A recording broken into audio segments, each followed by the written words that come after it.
Exodus chapter 12. The Lord said to Moses and Aaron in the land of Egypt, "This month shall be for you the beginning of months. It shall be the first month of the year for you. Tell all the congregation of Israel that on the 10th day of this month every man shall take a lamb, according to their fathers' houses, a lamb for a household. And if the household is too small for a lamb, then he and his nearest neighbour shall take according to the number of persons.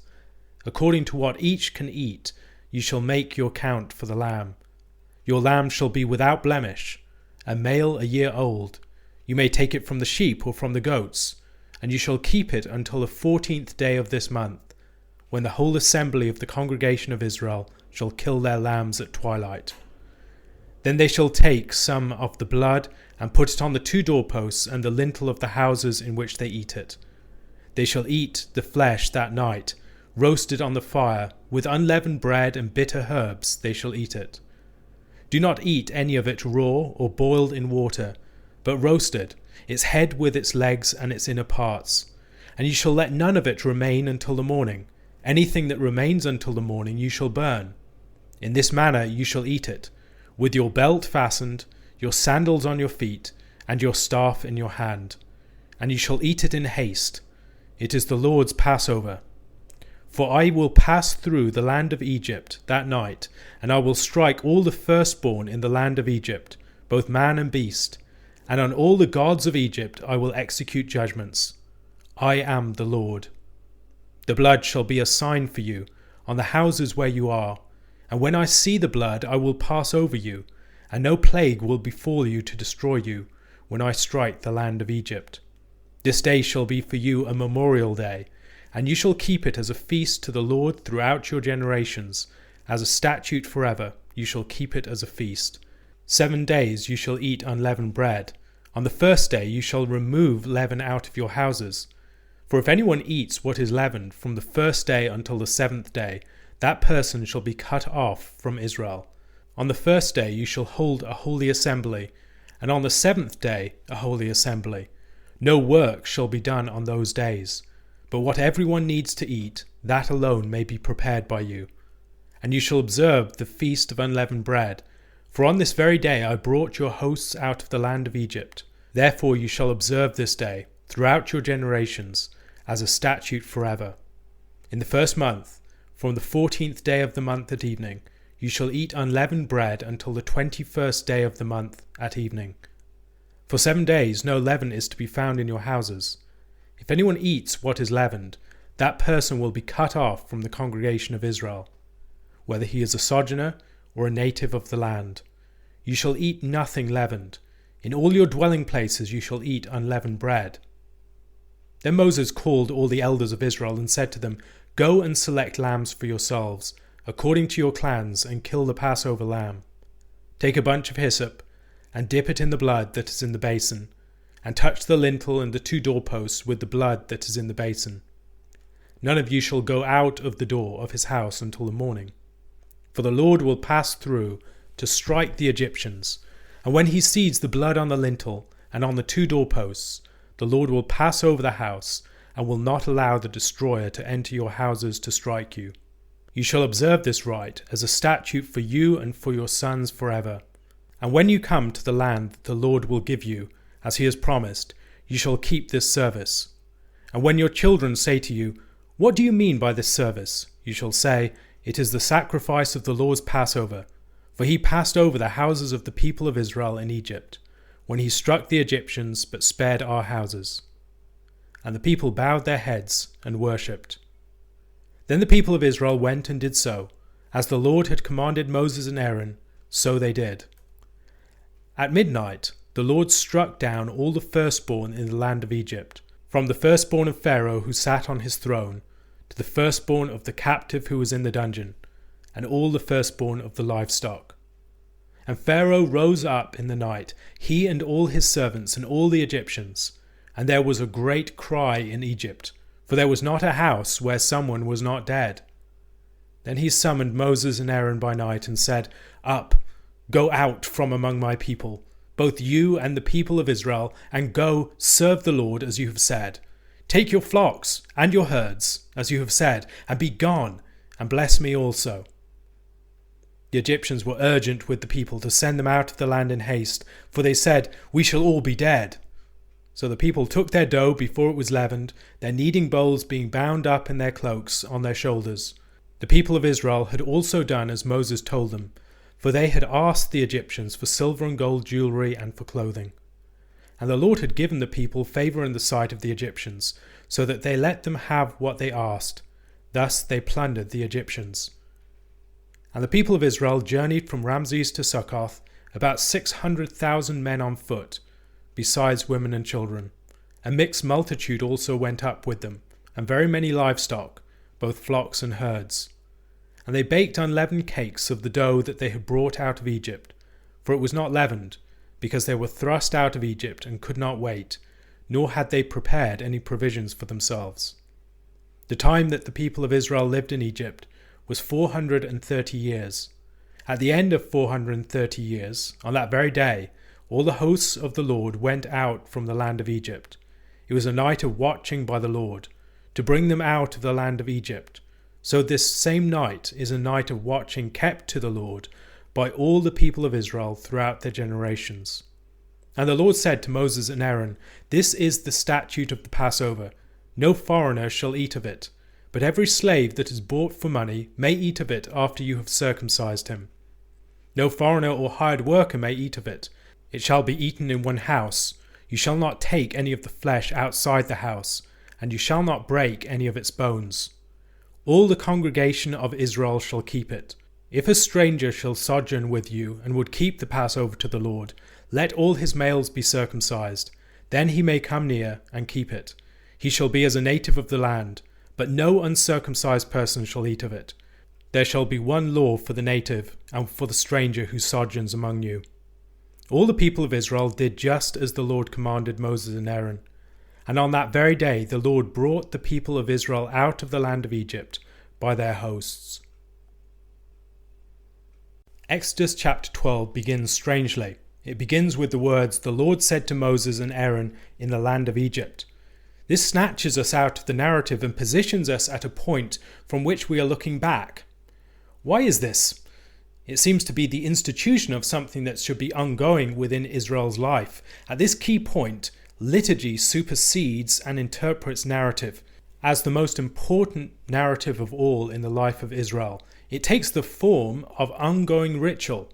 We're expected to understand the story of the Passover through the lens of the continued liturgy of the Passover.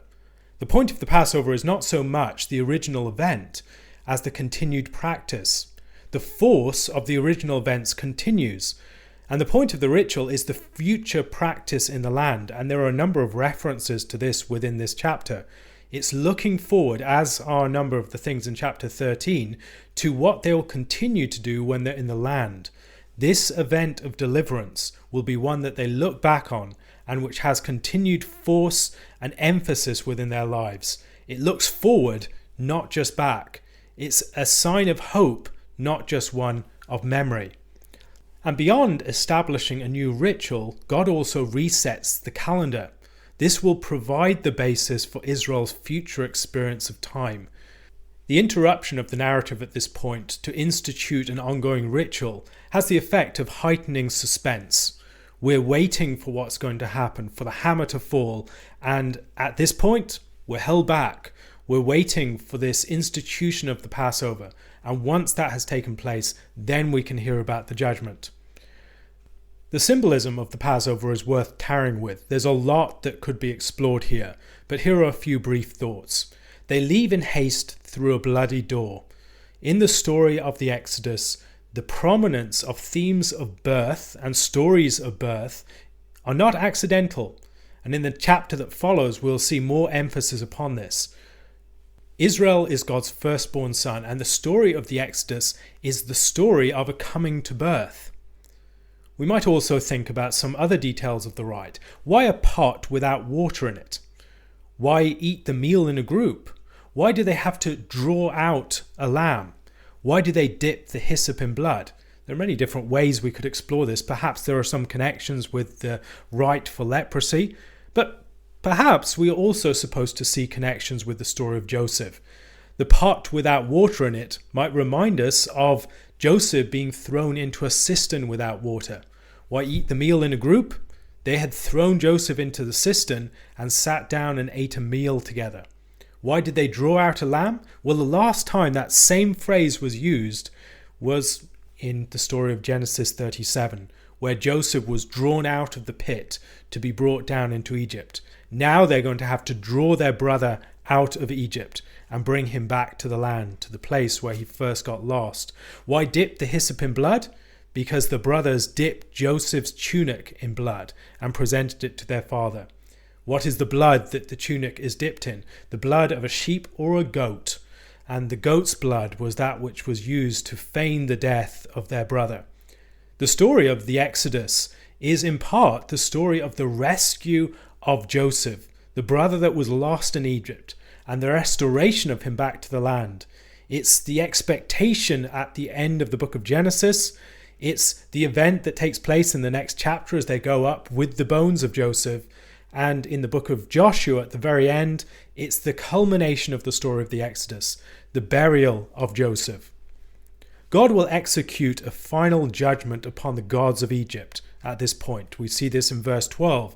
Throughout this story, God has been judging not just the Egyptians, not just Pharaoh, but also their gods, proving his supremacy in every realm of the universe, that he is above any name that might be named, any god that might be appealed to, that he proves his supremacy and his power in the realm where they would claim power. Once again, the story of the Exodus is the manifestation of the uniqueness of God's identity throughout, not just to Israel, but to Egypt and the nations. God strikes the firstborn son, and Israel is God's firstborn son. We saw the threat of this in chapter 4, verses 22 to 23, and now it's carried out. If you do not let my firstborn son go, I will kill your firstborn son. Once again, there's a judgment that corresponds to the crime of killing the Hebrew boys, the boys of the firstborn nation. Now the firstborn boys of Egypt are killed. The firstborn represents, among other things, the strength of the family.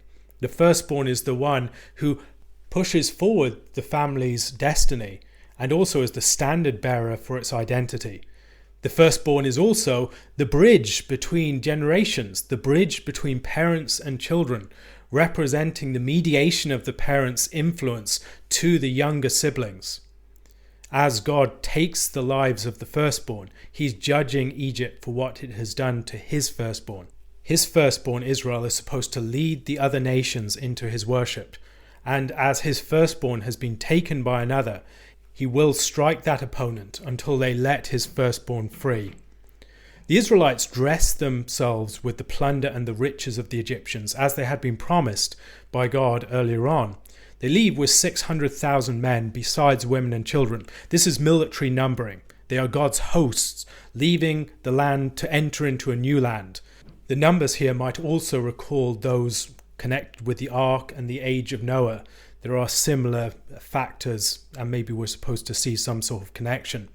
The purpose of the ritual only becomes clear in verses 12 and 13 as God explains why he will pass over their houses as the blood is displayed. This pattern has already been anticipated in Sodom's destruction to some degree. They eat a meal of unleavened bread at night. There is a threat at the doorway. They are saved at the doorway from the destroying angels, and the others are struck with blindness, and then they're rescued and brought out of the city. This is a similar pattern to the one that we see in the story of the Exodus. They journey to Sukkoth. Maybe we can think back to Genesis chapter 33, verse 17, where Jacob first journeys to Sukkoth after meeting Esau. It's a different Sukkoth, but it's named again for the booths that are established there. The Feast of Unleavened Bread involves the cutting off of leaven, a principle of life and food that connected them with this ongoing ritual of life within Egypt. That has to be broken with. They have to make a new start, and the cutting off of the old leaven is a sign of that. No longer continuing that pattern, but breaking with that generative pattern of life and food in Egypt, and starting something new. A connection between the cutting off of leaven and the cutting off of the foreskin should probably be recognized here. In both cases, there's a ritual of division and separation occurring. The continued leaven being cut off represents a breach with the life of Egypt. And then that is connected later on with the importance of circumcision. They must prepare for the Passover by cutting off the leaven. They must also prepare for the Passover by cutting off the foreskin. Both of them connected with principles of generation and continued life. Ritual in these sorts of situations can function as a protective hedge against judgment. Note the way that ritual and institution are often established in the context of judgment, shielding people from wrath. So circumcision occurs just before judgment falls upon Sodom and Gomorrah and the land. And the Levites are established for a blessing in the context of the judgment at Sinai. Phinehas is set apart for high priestly ministry as he stands up and stops the plague. Passover is established in the context of judgment falling upon Egypt. The temple is established on the site where God's judgment and the sword of the angel of the Lord is stayed. In all of these places we see ritual and the institutions of Israel's ritual life serving as protective hedges against God's judgment, holding back God's judgment when he comes near in his holiness and protecting the people from the full force. The blood on the doorposts and the importance of circumcision might remind us of the encounter on the way to Egypt and Zipporah's circumcision of Gershom. That's a proto-Passover event. It's also an event connected with birth. And what we're having here is this playing out for the entire nation. They are experiencing what Moses experienced on the way back to the land. And all of this is preparing Israel for its ongoing identity into the future. This passage is not just about a historical event, but by a fundamental generative principle of Israel's life and identity as a people. This is the event to which they will look, not only in memory, but in hope.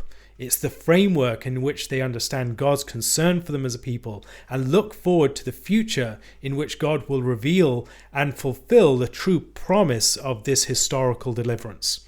In ritual, we are recounting God's great works, but we are looking forward to God's greater deliverances. He has made a statement of intent in these historical deliverances, and we look forward to the full revelation and realization of those things in the future. A question to consider: how does the Passover help us to understand the Christian practice of the Lord's Supper? Matthew chapter 15 verses 1 to 28.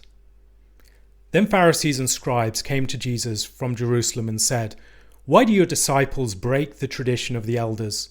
For they do not wash their hands when they eat." He answered them, "And why do you break the commandment of God for the sake of your tradition? For God commanded, 'Honor your father and your mother,' and 'whoever reviles father or mother must surely die.' But you say, 'If anyone tells his father or his mother, what you would have gained from me is given to God,' he need not honor his father. So for the sake of your tradition, you have made void the word of God. You hypocrites! Well did Isaiah prophesy of you when he said, 'This people honors me with their lips, but their heart is far from me. In vain do they worship me, teaching as doctrines the commandments of men.' And he called the people to him and said to them, 'Hear and understand. It is not what goes into the mouth that defiles a person, but what comes out of the mouth, this defiles a person.' Then the disciples came and said to him, 'Do you know that the Pharisees were offended when they heard this saying?' He answered, 'Every plant that my heavenly Father has not planted will be rooted up. Let them alone. They are blind guides, and if the blind lead the blind, both will fall into a pit.' But Peter said to him, 'Explain the parable to us.' And he said, 'Are you also still without understanding? Do you not see that whatever goes into the mouth passes into the stomach and is expelled?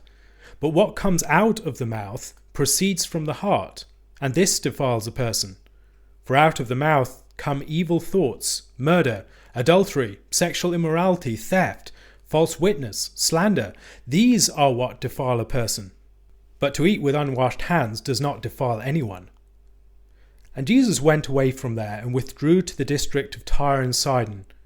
And behold, A Canaanite woman from that region came out and was crying, "Have mercy on me, O Lord, Son of David, my daughter is severely oppressed by a demon." But he did not answer her a word. And his disciples came and begged him, saying, "Send her away, for she is crying out after us."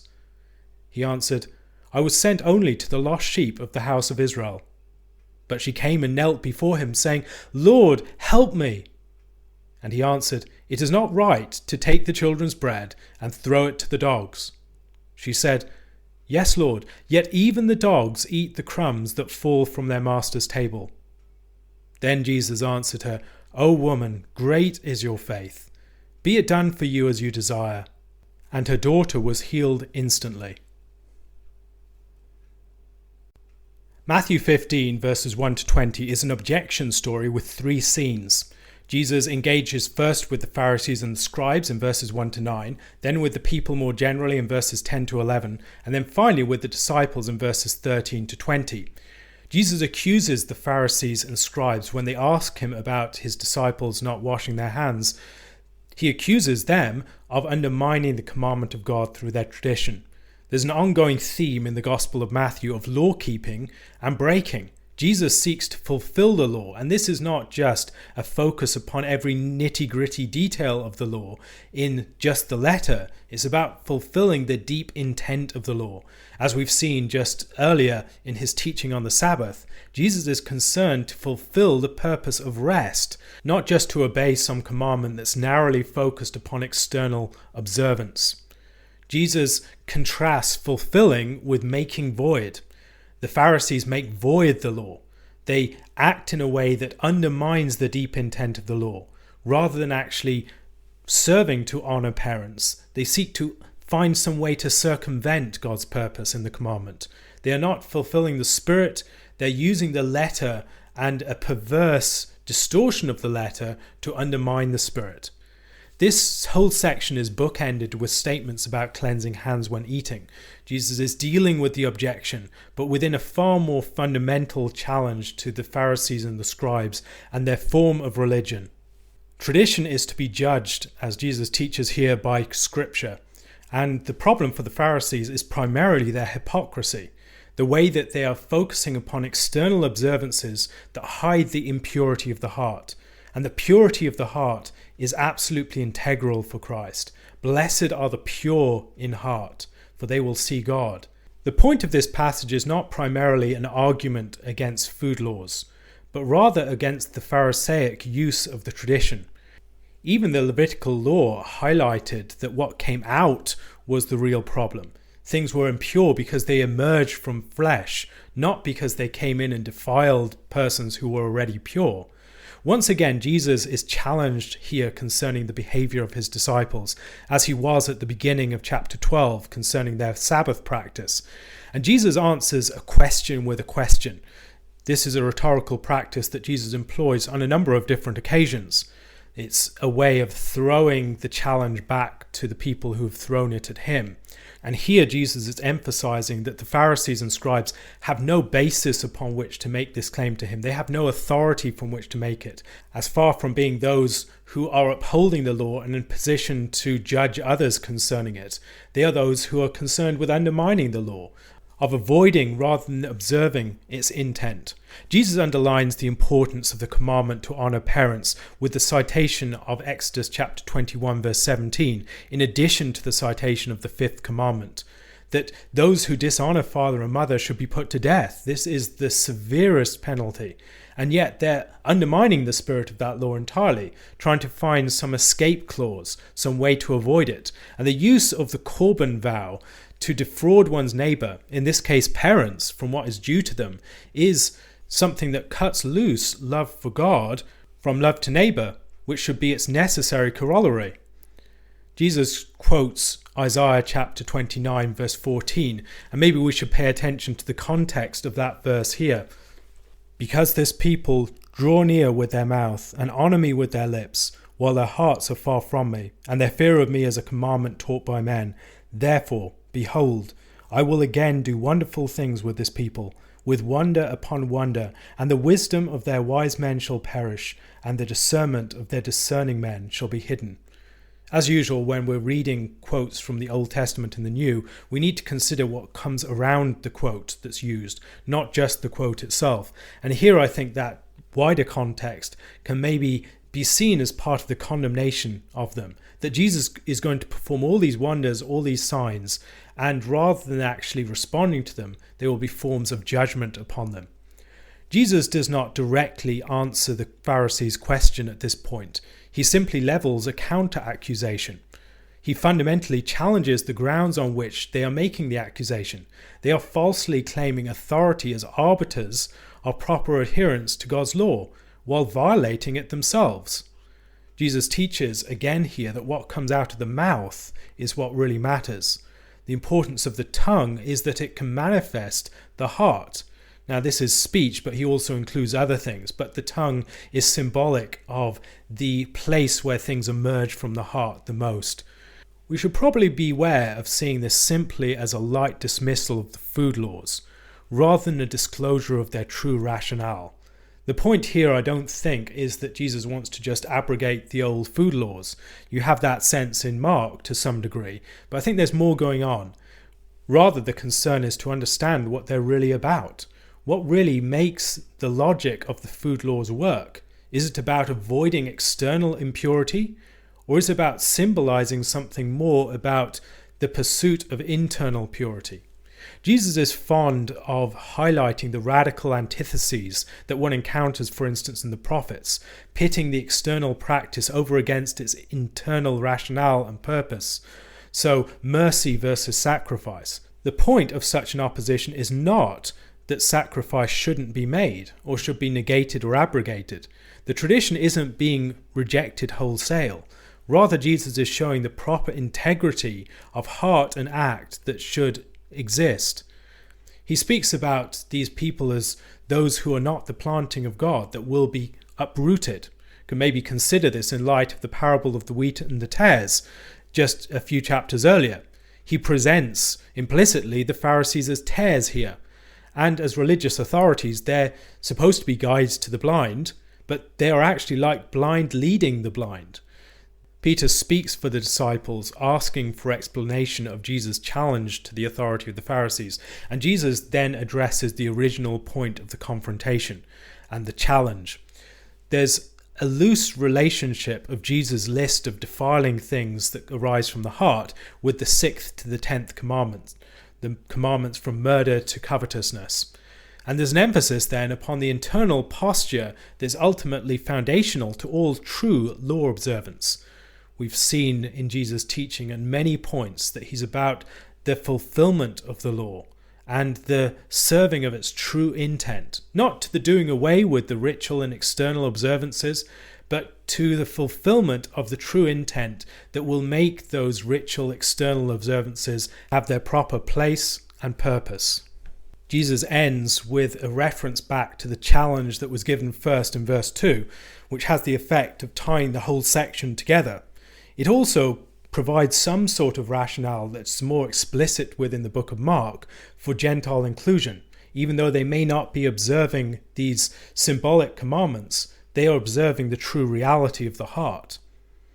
The incident that follows with the Canaanite woman approaching Jesus to heal her child is one that has caused many problems for people who have felt that the character of Jesus as displayed in this incident is uncaring and unloving.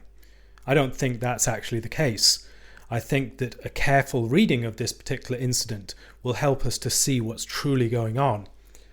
There are 4 requests made to Jesus, first of all by the woman, then by the disciples who have been troubled and pestered by the woman, then by the woman again, and then by the woman again.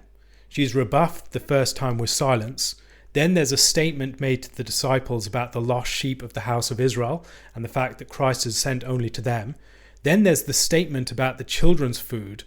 And this isn't the first time or the last when Jesus presents obstacles to someone so that they can prove their faith. Note that Jesus doesn't send her away as the disciples request. What he does is present an obstacle instead. He declares that he's been sent to the lost sheep of the house of Israel. And that's not something that is just dismissive. It's not just something that is untrue either. He has been sent to them in particular. And there is a sense in which this obstacle is a real obstacle. It's not just one that's made up for the sake of things. In chapter 10, verses 5 to 6, Jesus says, "Go nowhere among the Gentiles and enter no town of the Samaritans, but go rather to the lost sheep of the house of Israel." This is the particular remit of his calling. This is who he's focusing upon. And he speaks in the harshest terms, it might seem, of not giving children's bread to the dogs. Now, it's quite possible Jesus is quoting a proverb here, and that this particular statement should not be seen as Christ's own words, but him repeating some statement that might have been current at the time. And the woman counters in terms of the proverb itself, not treating the proverb as a final rebuff, but using it as leverage to gain Christ's action. Some have suggested that we should see behind this incident and the interaction that precedes it some relation to the Gentile mission that comes later on in the book of Acts. Perhaps that's the case. The gospel will go to those outside of the house of Israel. Perhaps the most instructive parallel for understanding this incident, however, is found in Matthew chapter 8, where Jesus is approached by the centurion who wants to have his servant healed. Once again, it's a Gentile requesting for the healing of someone else. And Jesus, in both cases, gives a discouraging response. When he responds to the centurion, he says, "Shall I come and heal him?" The point being, do you expect me to come and heal him? And the centurion responds, "Lord, I am not worthy to have you come under my roof, but only say the word and my servant will be healed." Once again, there's a discouraging response given and a persistent answer to that response from Christ that demonstrates in both cases great faith. In both of these stories, the Gentile then goes on to make a statement that is profoundly illuminating. For the centurion, it's a statement about authority and the power of Christ's word. And for the Canaanite woman, it's a different sort of statement. It's a statement about the extent of God's gifts and that they can overflow beyond their initial intended recipients. And Jesus, in response to the faith of the centurion, says that he has not found anyone in Israel with such faith. And then later on, when he's talking to the Canaanite woman, he makes a similar sort of statement. "O woman, great is your faith." These people are set forth not just as people that Christ grudgingly lets go through, but rather as people that Christ presents obstacles to, but whose faith perseveres and persists and receives a reward. Jesus presents these then not just as exceptional cases, but as examples that are held forth of faith for everyone. When we read the story of the Canaanite woman, this is a story that provides an example for us to follow. Not just someone who slipped through and managed to get something that wasn't intended for her, but rather someone who demonstrates the claim that faith has upon God's good gifts and the way in which a persevering faith can receive from God's hand things that might seem initially to be denied. A question to consider. In the Gospel of Mark, the woman is described as a Syrophoenician, whereas here she's described as a Canaanite. What connotations and significance might there be in describing her as a Canaanite woman? Why do you think that Matthew uses this particular term?